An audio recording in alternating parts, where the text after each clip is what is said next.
mga mare!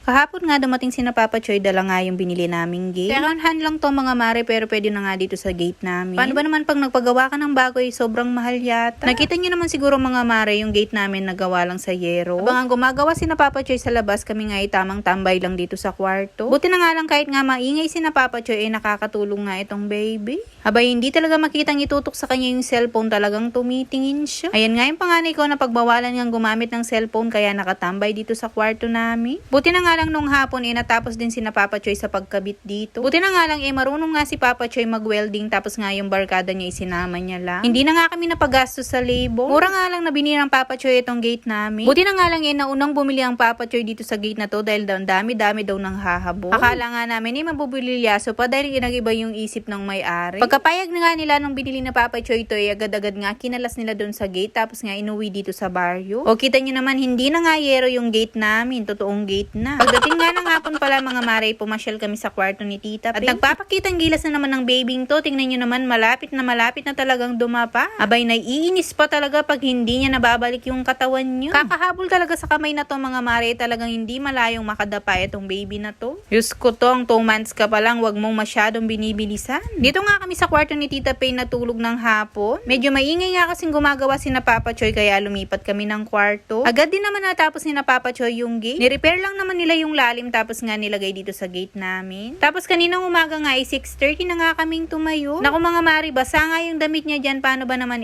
pinabantay ko kasi kay Papa Choy kaninang alas 4, tayan pala, hindi pala pinalatan ng diaper. Tapos nga ito nga, nakukuko na naman yung kamay niya bago nga kami maligo dito. Bay, napaka-behave talaga ng baby na to. Buti na nga lang hindi siya naiinis niyan. Minsan kasi sinusubukan ko siyang kukuin, nilalabanan niya yung kamay niya. Buti na nga lang ngayon binibigay talaga niya yung kamay niya. Kaya nga hindi ko inaalisan ng kapot mga mari, paano ba naman nasusugad niya yung mukha niya. Tapos hinihila pa niya yung buhok niya. Pag nasaktan, iyak, no ko?